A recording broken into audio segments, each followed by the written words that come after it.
Jer ukoliko pretvorimo medije u tržište, kojem se stihijski može u ime demokracije događati svašta. Ja mislim da je dopušteno sve.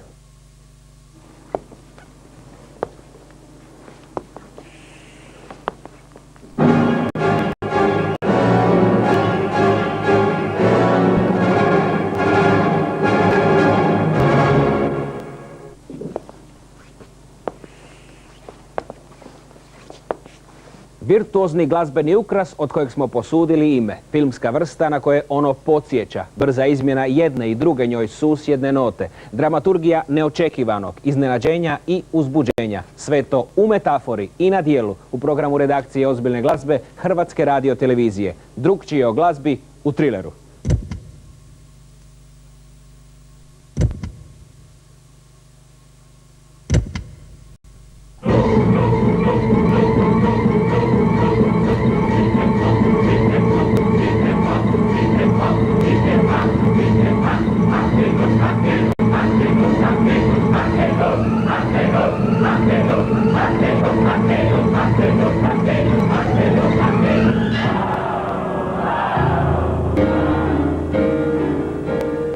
Protiv svakog očekivanja, pohvala dobrom instinktu, front svih mogućnosti, tako bi se sve mogli zvati. U vremenu i prostoru koje nam televizijska shema mudro dopušta, birajući za ovaj kaos, ali u kojem ima sistema i kada i koliko. U osjetljive ure prelaza s noći na jutro, pa onda svakih 14 dana, uvijek druge srijede pod zastavom otpora i s programom koji uvijek ne svakoj navici, nastavljamo s temom od prethodnog puta, o navici doista.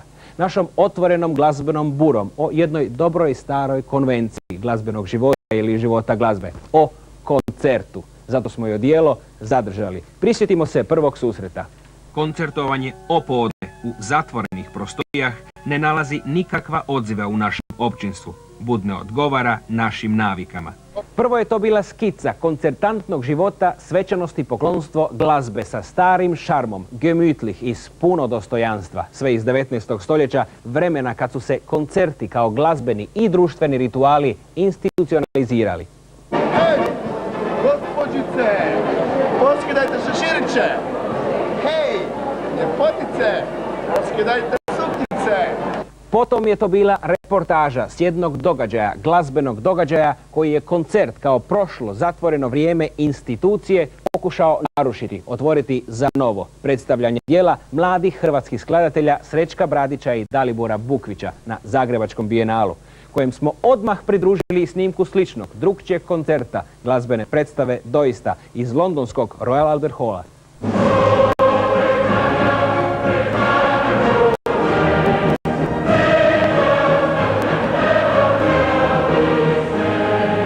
Tu ćemo i nastaviti u londonskom Royal Albert Hallu, pustiti glazbu i njen događaj, sve ono što zbog duljine onog koncerta, a ograničenosti našeg vremena nismo mogli prije 14 dana. I ne samo to. Nastavljamo i naše propitivanje ili izazivanje mogućnosti, razloga, motiva opstanka koncertantnog glazbenog života uopće. Društvenog čina oblikovanog još u 18. stoljeću. Danas u medijima, radija, televizije, diskografske industrije, u kulturi brzih pokretnih slika. Prvo, što su o tome pisali njemački filozof, jedno od prvih imena filozofije glazbe, Theodor Adorno, i muzikolog Hans Werner Heister, koji je najveći dio svog znanstvenog rada posvetio upravo fenomenu koncerta, 700 stranica disertacije. Sve to u prikazu magistrice Snježane Miklaušić-Čelan iz Muzikološkog zavoda Muzičke akademije u Zagrebu. Potom, s ove teorije u zbilju, sučeljavanje, razgovor, argumenti, za i protiv, odnos glazbe i slike, čistog umjetničkog čina i spektakularne multimedijalnosti. No prije tih gesta, riječi iz televizijskog eseja u Trileru.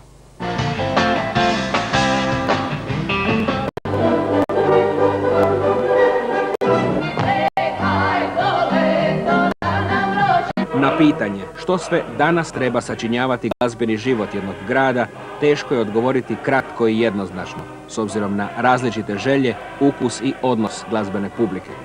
Poznate operne kuće i koncertne dvorane u svjetskim metropolama ugošćuju i danas onu publiku koja prihvaća oblike glazbenog života naslijeđene od 19. stoljeća. kako to kaže Theodor Adorno u jednom od uvodnih predavanja iz sociologije glazbe iz 60-ih godina. U to vrijeme i danas brojnu mladu publiku privlače kraljevi roka, priređujući koncerte za tisuće obožavatelja u svim neobičnim prostorima. Mogućnost slušanja glazbe nije više svedena samo na praćenje nastupa uživo, nego i na brojne reprodukcije, zahvaljujući radiju, televiziji i drugim oblicima bilježenja i prijenosa zvuka. Sve je izraženija podjela na takozvanu ozbiljnu i zabavnu glazbu. Podjela uključuje ujedno i onu na barem dvije velike skupine slušatelja. Unatoč velikom dijelu poklonika zabavne glazbe, svi konvencionalni, naslijeđeni oblici predstavljanja glazbenih dijela traju i dalje, i danas. Izostavit ćemo opere i pokušati se osvrnuti na koncertne izvedbe. Sasvim ozbiljno poduhvatio se tog zadatka 80-ih godina našeg stoljeća njemački muzikolog Hans Werner Heister, tražeći teorijsko objašnjenje koncerta kao jednog oblika kulture. Osnovna teza od koje polazi autor glasi: koncert je mjesto realiziranja autonomne glazbe. Prva je pretpostavka postojanje dovršenih glazbenih dijela koja štite svoju autonomnost jasno zabilježena u notnom zapisu, ali koja se međutim potvrđuju kroz izvedbu i trajanjem u vremenu. Istraživanje odnosa između sadržaja i oblika ili forme samog koncerta pomiče se u prvi plan. Problematika glazbenog života iščitava se u složenim odnosima između produkcije, skladateljskog rada, distribucije, izvedbe za to posebno školovanih glazbenika i recepcije, prihvaćanja ili neprihvaćanja od strane publike. Heistler je sistematizirao sve poznate tipove koncerata, promišljajući o glazbenom dijelu i kao o robi i o muziciranju kao plaćenoj djelatnosti. Međutim, nije on prorekao niti odrekao mogućnost daljnjeg postojanja klasičnog koncerta kao oblika muziciranja, pa prepustimo budućnosti različita određenja glazbene izvodilačke prakse.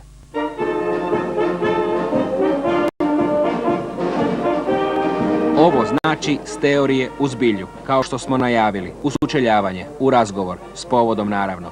Prisjećamo se proteklog trilera. Dva mlada skladatelja, Dalibor Vukvić i Srećko Bradić, dobili su jedinstvenu priliku. Koncertnu dvoranu Vatroslav Lisinski, zbor i orkestar Hrvatske radiotelevizije, soliste, dirigenta, za praizvedbe vlastitih dijela. Od uobičajenog, čisto umjetničkog čina učiniše spektakularnu multimedijalnu avanturu.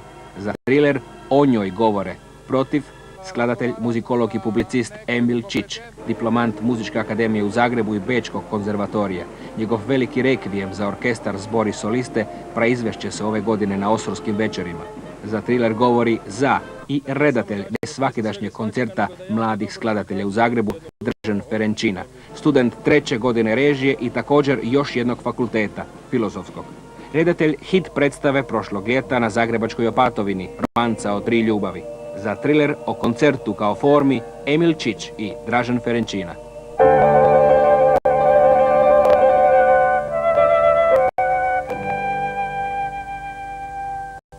Koncert je jedna tradicija, jedna sinteza vrhunskog ukusa.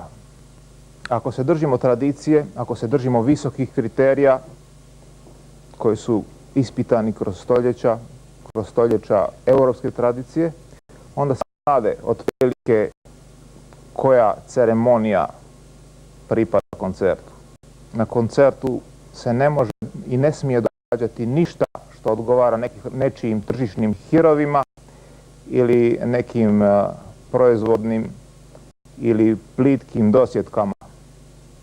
U 20. stoljeću vrijedi pravilo sve je dopušteno, pa je tako to anarhističko pravilo postalo i pravilo koje je zahvatilo i koncert.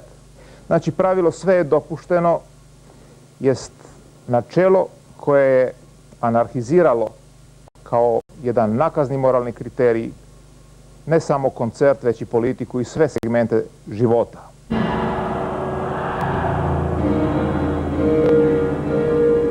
Po mom sudu, spomenuti mladi kompozitori, odnosno kompozitori pod navodnicima, s obzirom na ono što su pokazali, iskoristili su koncertnu dvoranu na jedan vrlo destruktivan način.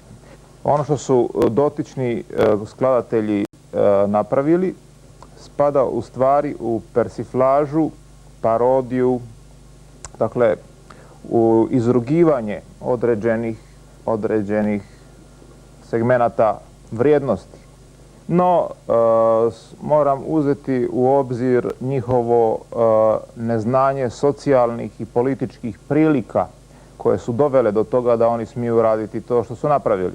Bradić i Bukvić na neki način rođeni su u jednom svijetu koji je već prije njih postao anarhističan, koji je anarhiju u umjetnosti prihvatio kao jedno prirodno stanje. Oni su po svojoj prilici prihvatili taj svijet vrijednosti, odnosno bezvrijednosti u kojem su rođeni. Nemojmo zaboraviti da smo samo prije 5 godina živjeli u jednoj komunističkoj satrapiji. Dakle, idejni svijet vrijednosti u kojem su oni bili odgojeni je refleksno ostao komunistički, ekspresionistički, avangardistički.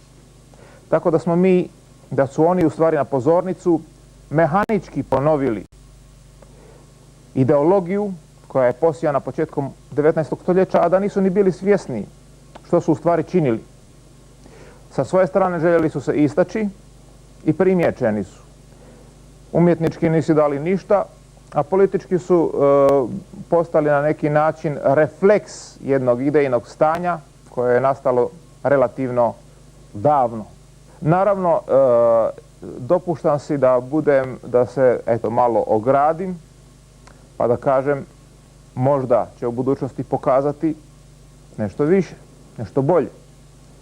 Ali s obzirom da je ono što su napravili etički sumnjivo, politički i umjetnički jadno, sumnjam da će u budućnosti napraviti nešto bolje i više od onog što su pokazali.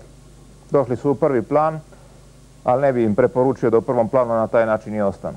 T. R. T. D. R. I. R. Jel gotovo? Pa ja prvo ne mislim da smo mi radili nešto novo. To stalno svako malo su nam govorili, a mi sad hoćemo biti nešto revolucionarno, nešto novo napraviti. A stvar je u tom da su te stvari jako dobro poznate. Mislim, u 17. i 18. stoljeću kralj se vozio u čamcu, okolo su muzičari bili u čamcima, na obali žongleri, vatromet.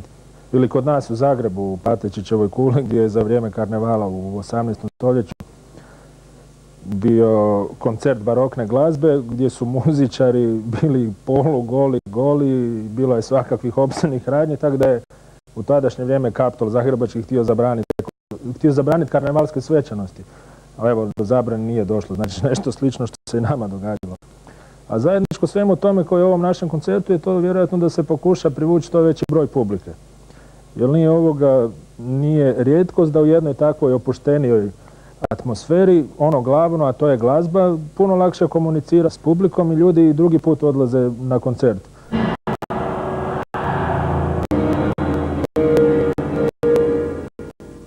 Do ove suradnje je došlo na taj način da su Srećko i Dalibor, znači ta dva mlada kompozitora, došli u Gabelu tražiti nekakvog režisera. Nisu ni oni znali zašta, niti što bi se trebalo raditi.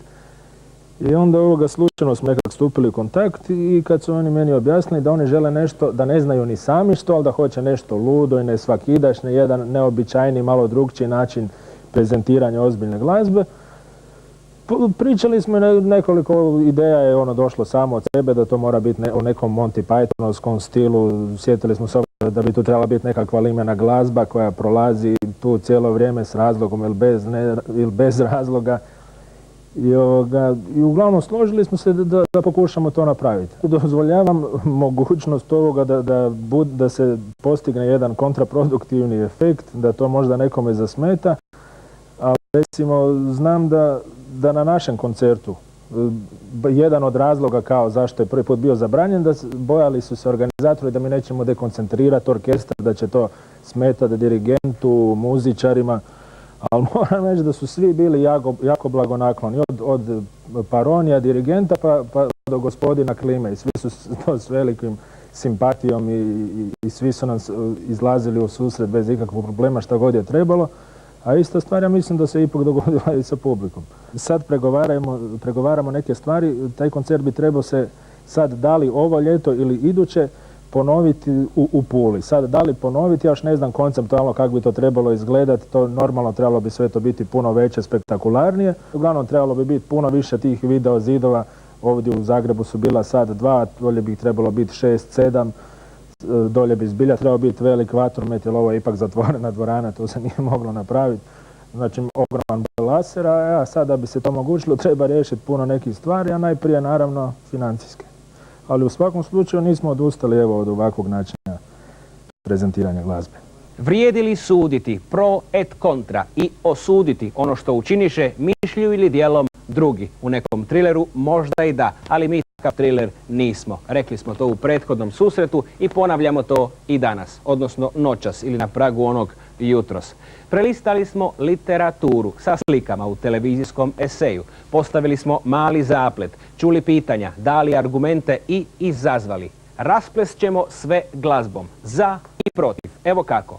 U koncertnoj dvorani danas, sputano ili nesputano, što i kako. Možda glazba koja se sluša u tišini, a slavi u galami. Mi ćemo dati jedan primjer. On nije naša odluka. Sve što je tu naše za jest mogućnost. Ono protiv je isključivost. I to svaka. Triler je otvorena pozornica, kao što je to još od utemeljenja 1871. londonski Royal Albert Hall, umjetnički koloseum 19. stoljeća, ali za 7000 posjetitelja od tada do danas, ne samo prostor glazbe, već i sporta, mode, filma, politike, svega što ljude okuplja. Već 50 godina mjesto je to održavanja velikih promenadnih koncerata, koji sami imaju 100-godišnju tradiciju od 1895. I jedan imperativ, slobode, pronalaženja novog, otvaranja za široki krug slušatelja, za osvajanje, širenje repertuarnih obzora. O 100. obljetnici promenadnih koncerata u Royal Albert Hallu, o događaju glazbe. Ono što još niste čuli, vidjet ćete u trileru.